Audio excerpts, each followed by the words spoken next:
আসসালামু আলাইকুম প্রিয় শিক্ষার্থীরা, আশা করি সকলে ভালো আছো। আলহামদুলিল্লাহ, আমিও ভালো আছি।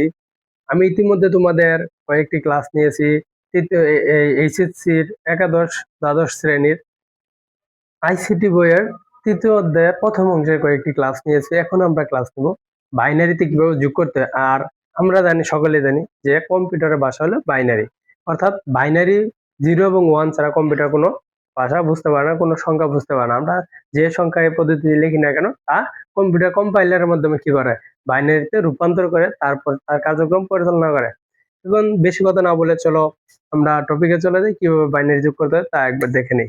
যেমন প্রথমে দেখো, আমরা যেসব টাকা পয়সা গণনা করি সেটা কিসের মাধ্যমে করি, দশমিক সংখ্যা। আমাদের যেমন বললো যে এত, এর সাথে এক যোগ করো, তাহলে আমরা যদি এক যোগ করি তাহলে কত লিখি, এই 1 আর এই 9 যোগ করে কত হয় 10। এই 10-এর শূন্য লিখি, হাতের কত থাকে 1। এক, এই যে মনে মনে শূন্য আছে, শূন্যর সাথে এক যোগ করি, যোগ করে এটার মনে হয় যদি এক যোগ করলে কত হয় 2 হয়। অথবা যদি এরকম হয় 19+11 এরকম, তাহলে এই 1 আর এবং 1 9, এই 1 আর 9 যোগ করলে 10, 10-এর শূন্য, হাতের থাকে কত 1। 1 এসে কার সাথে যোগ হয়, এই সংখ্যার সাথে যোগ হয়, নিচের সংখ্যার সাথে। তাহলে এটার সাথে যোগ করলে 2, 2 আর 1 কত 3, এলো 3।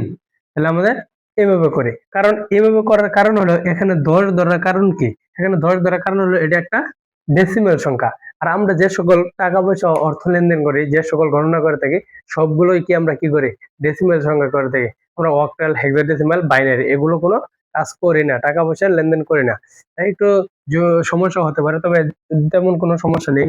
যেমন তাহলে বাইনারি ভিত্তিগত 2, অর্থাৎ যখনই 2 হবে তখন আমরা কি করব, এই মানটাকে 0 ধরবো। যেমন 0 এবং 1 আছে, যদি যোগ করতে বলে তাহলে 0 এবং 1 করলে 1 ই হবে।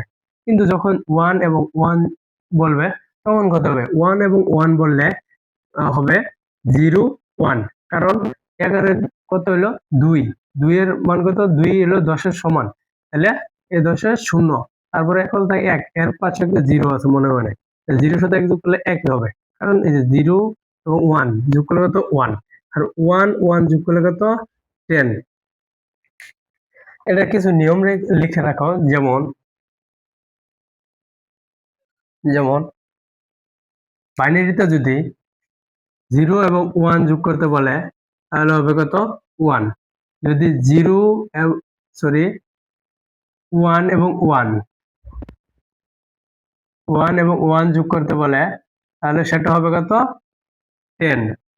আবার যদি 1 1 1 এরকম যোগ করতে বলে তাহলে সেটা হবে ডাবল 1। এখন এটা ডাবল 1 কিভাবে বলো, দেখো যদি 1 আর 1 যোগ করলে 10 হয়, তাহলে এই 10 এর সাথে 1 যোগ করলে কত হয় 1, আর এই হলো 1। কারণ 0 এর সাথে 1 যোগ করে দিলে 1 ই, আর 1 এর লগে 1 এর নিচে কোনো কিছু নাই, তাই এখন 1 1 ই। তাই আমরা লিখে রাখি, এটা এটা আমরা লিখে রাখি। এটা অনেক সময় আসতে পারে, এটা আমরা লিখে রাখি। কারণ 3টা 1 গুণ করলে ডাবল হলো 1, অর্থাৎ 11। 2টা 1 যোগ করলে 10, 0 এবং 1 যোগ করলে কত হয় 1 ই হয়। তাহলে যদি এরকম একটা সংখ্যা দেওয়া থাকে 1 1 0 1, এটা বললো এর সাথে 1 যোগ করো, তাহলে 1 যোগ করলাম। তাহলে 1 যোগ করলে কি হয়, এর সাথে 1 যোগ করলে 1 এবং 1 যোগ করলে কত হবে, আমরা কত দেখছি 1 এবং 1 যোগ করলে 10, তাহলে কি 10 এর এখানে শূন্য নামবে।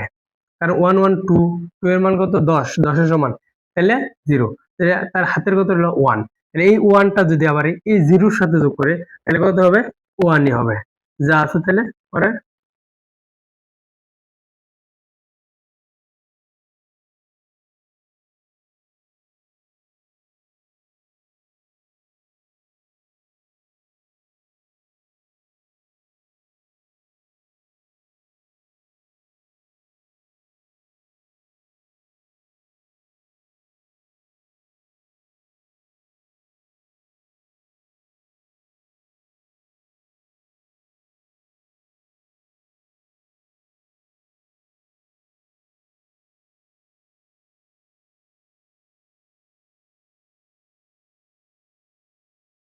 এক, 1 আর 1 যোগ করলে কত হয়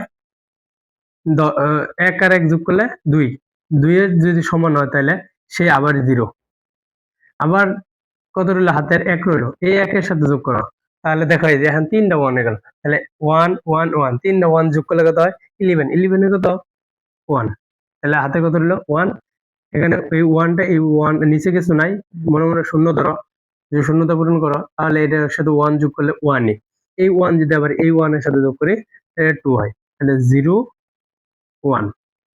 এটা কি আমাদের বাইনারি যোগ, এটা কি বলা হয় আমাদের বাইনারি যোগ।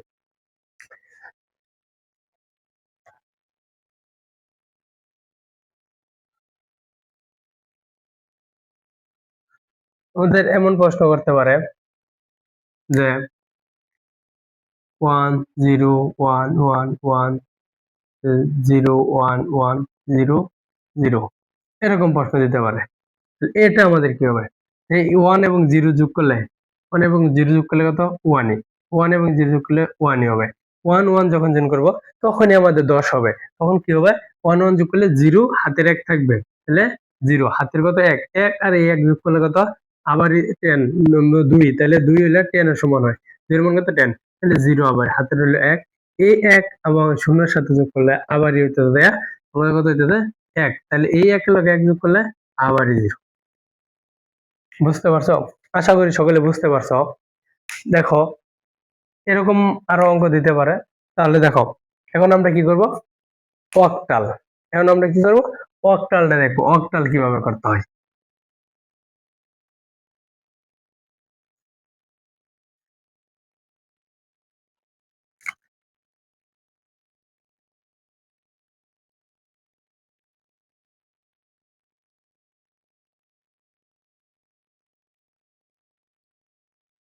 অক্টাল পদ্ধতিতে যোগ অর্থাৎ অক্টাল যোগ, হ্যাঁ না? অক্টালের ভিত্তি কত? আমরা জানি অক্টালের ভিত্তি হচ্ছে 8, তাহলে অক্টাল সংখ্যা যখনই 8 হবে, অর্থাৎ যখনই দুটি সংখ্যার যোগফল 8 এর সমান হবে, তখন তার মান কত 10 হবে। অর্থাৎ যদি 1 আর 7 যোগ করতে বলে তাহলে কত হবে 8, তাহলে এর মান কত হবে 10।